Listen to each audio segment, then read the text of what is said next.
aujourd'hui After Zap Image numéro 783. Pour débuter, on va revenir sur les deux résultats de la veille en Ligue 1, des matchs assez sympas à suivre avec beaucoup de rythme, ça nous a changé du match entre Bordeaux et l'Olympique Lyonnais de vendredi. Premièrement, la victoire des hommes de Michel Derzakarian. Montpellier s'impose 3-1 face à l'OGC Nice. Victoire logique et amplement méritée pour les Montpelliérains qui ont fait encore une fois un très gros match comme souvent à la Mosson. Montpellier est très solide, c'est une équipe qui est coachée par Derzakarian depuis 3 ans. Le groupe ne change quasiment pas, il n'y a que très peu de départs du côté de Montpellier, très peu d'arrivées chaque été. Et encore une fois, on voit une équipe montpelliéraine qui se connaît très bien sur le terrain. Hier, l'OGC Nice a eu vraiment beaucoup de difficultés pendant ce match, dominé dans tous les domaines. Montpellier a tiré 13 fois au but, en tout cas 13 tirs cadrés, parce que Montpellier a tiré un petit peu plus que 13 fois, mais 13 tirs cadrés pour les Montpelliérains hier. Ça a été très compliqué pour les hommes de Patrick Vieira. À noter un but pour Gaëtan Laborde et un doublé pour Daniel Congré. Autre match hier, c'était l'affiche à 21h. Saint-Etienne s'est imposé 2-0 face à Strasbourg, avec là aussi de belles choses du côté stéphanois. On voit vraiment les idées qui se mettent en place de la part de Claude Puel. Victoire méritée aussi pour Saint-Etienne, buteur Denis Bouanga. J'espère vraiment que Bouanga ne va pas quitter Saint-Etienne, sinon ça pourrait être un peu plus compliqué pour les Verts, parce que en général, il est quand même l'homme qui déclenche des choses super intéressantes sur le front de l'attaque stéphanoise. Autre buteur pour Saint-Etienne, c'est Madi Camara, inquiétant pour le Racing Club de Strasbourg. 3e match en Ligue 1, 3e défaite pour les hommes de Thierry Loret.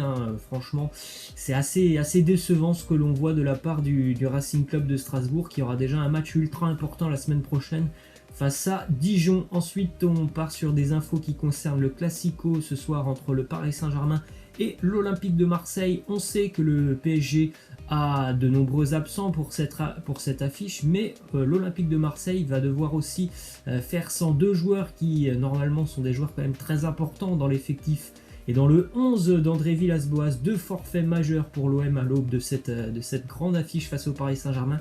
Absence de Bounassar ainsi que de Morgan Sanson. On continue avec 2 petites infos du côté du Paris Saint-Germain. Une première déclaration de Thomas Tuchel qui s'est exprimé sur le cas Eric Maxime Choupo-Moting. Il nous dit: tout dépend de lui s'il veut rester et s'il accepte le rôle du club. Eh bien, s'il accepte ça, ce sera bien qu'il reste. S'il a d'autres possibilités, il doit réfléchir et peut-être partir. Mais s'il reste, ce sera dans le même rôle que l'année dernière. Donc on s'en doutait, ça sera un rôle de remplaçant évidemment pour Eric Maxime Choupo-Moting.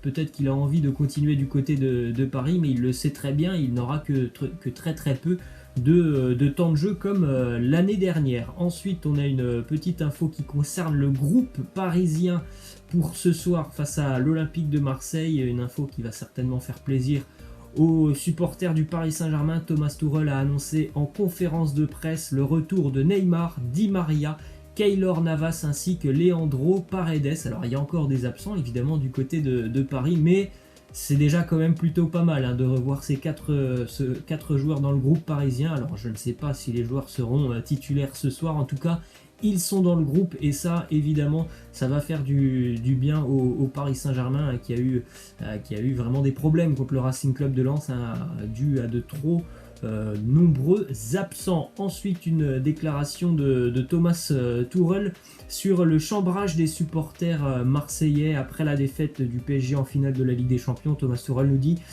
tout simplement que si tu dois célébrer les défaites des autres clubs, c'est que tu n'as rien à célébrer.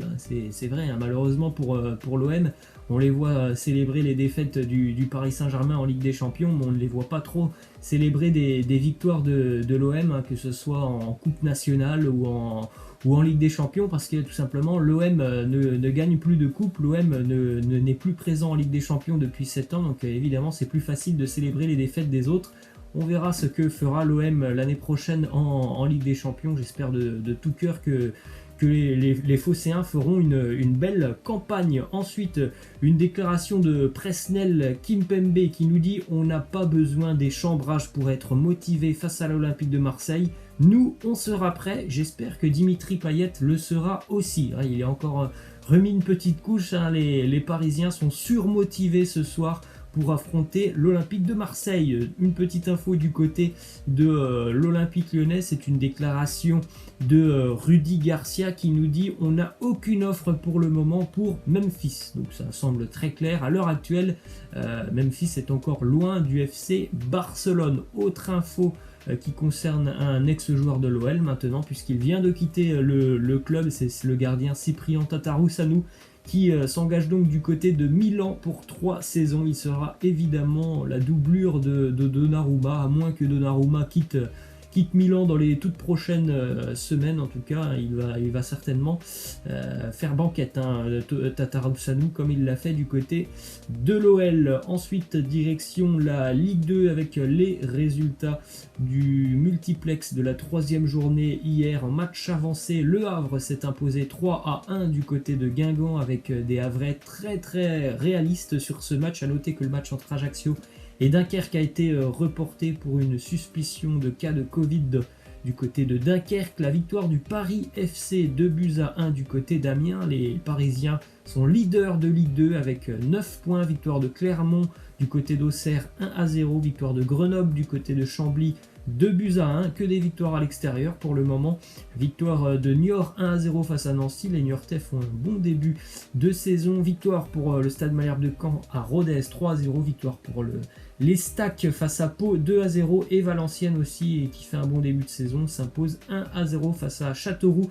Cette journée de Ligue 2 se terminera lundi avec Toulouse-Sochaux. On prend la direction de l'Espagne maintenant avec une image qui va faire énormément plaisir aux supporters catalans. Lionel Messi de retour sous le maillot du Barça.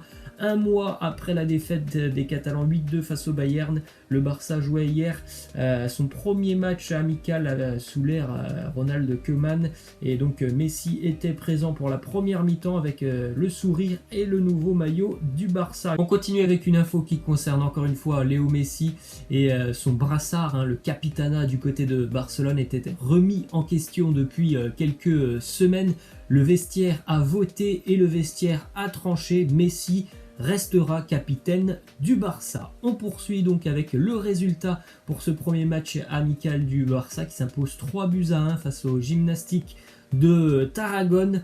Regardez l'effectif et la disposition de Ronald Koeman pour le 11 catalan. Hier, il a aligné une première équipe en première période, puis une seconde équipe en deuxième mi-temps. Le Barça a joué dans un 4-2-3-1. C'est normalement ce que l'on devrait voir cette année du côté des Catalans. Vous avez l'effectif, en tout cas le 11 titulaire du côté du Barça pour la première mi-temps. C'était Neto, Lenglet, Piqué, Jordi Alba, Sergio Roberto, Carles Alenia, Busquets, Léo Messi, Pedri, Dembélé et Antoine Griezmann. On enchaîne avec les buteurs du FC Barcelone. Petite particularité, les 3 buteurs du Barça hier sont des joueurs qui ont eu quand même de gros problèmes du côté de Barcelone depuis quelques mois, voire quelques années.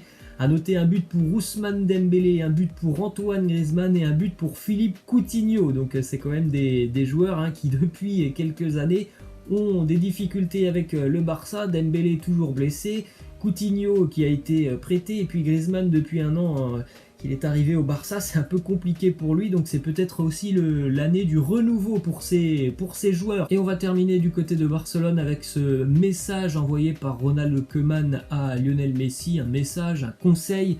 Il a dit que Léo Messi montrait le même état d'esprit depuis son retour à l'entraînement, un état d'esprit irréprochable, il s'entraîne bien, il s'est aussi même entraîné pendant ses jours de repos, mais il sait parfaitement qu'il doit progresser physiquement comme tout le monde. Voilà le message de Ronald Koeman. Messi doit progresser physiquement et d'ailleurs Ronald Koeman travaille énormément sur ses séances d'entraînement, sur la préparation physique de ses joueurs. Ensuite, une petite info du côté de l'Atlético Madrid. L'entraîneur phare de l'Atlético, Diego Simeone, est touché par le Covid-19.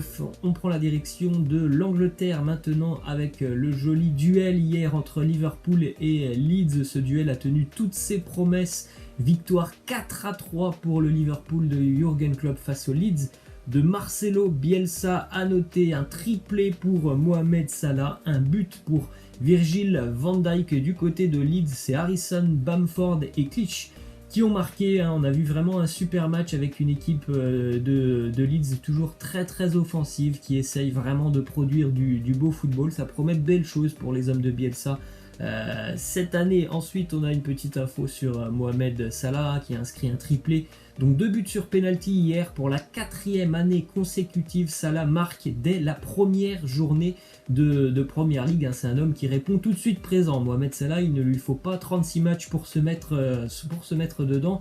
Voilà, encore une fois, buteur sur une première journée de Première Ligue et même hier, triplé pour lui. Autre statistique sur les Reds de Liverpool qui restent sur une série de 60 matchs sans défaite en Première Ligue à Anfield. On rappelle, ça fait plus de 3 ans que Liverpool n'a pas connu la défaite en PL dans son enceinte. Petite info sur le seul joueur français qui était hier sur le terrain du côté d'Anfield, c'est le jeune gardien de Leeds, Illan Meslier, qui a débuté face à Liverpool ses premières minutes en Première Ligue. C'est un gardien vraiment qui est très intéressant. Certainement que dans quelques années, ça pourrait être le nouveau gardien de l'équipe de France. On rappelle qu'il est en espoir actuellement, Meslier.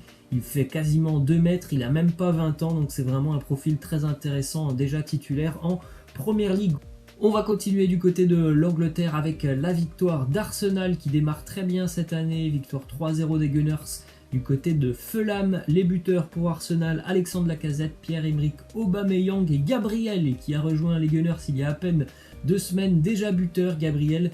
J'aime beaucoup, vraiment j'aime beaucoup ce qu'on voit d'Arsenal depuis l'arrivée de Mikel Arteta. En tout cas déjà dans l'état d'esprit, ce n'est plus la même équipe des Gunners. D'ailleurs, petite info sur ce match entre Fulham et Arsenal. Petite info assez intéressante sur un joueur qui a rejoint le rang des Gunners cet été. Willian a délivré 3 passes décisives hier. Déjà un apport indéniable pour le Brésilien qui a fait parler toute sa technique et sa vision du jeu hier pour délivrer 3 passes décisives. Et on va terminer les amis avec une déclaration de Frank Lampard, l'entraîneur des Blues de Chelsea, qui s'exprime à propos d'N'Golo Kanté. Il nous dit: c'est un joueur incroyable, je ne veux certainement pas le perdre, il est fondamental dans ce que j'essaie de faire. Beaucoup de rumeurs ces dernières semaines à propos de N'Golo Kanté, du côté notamment de l'Inter Milan. En tout cas, Frank Lampard, il ne se trompe pas, lui, dans son idée, c'est très clair, il faut que Kanté soit encore là l'année prochaine. Voilà les amis, c'est la fin, je vous laisse et je vous dis à la prochaine, ciao.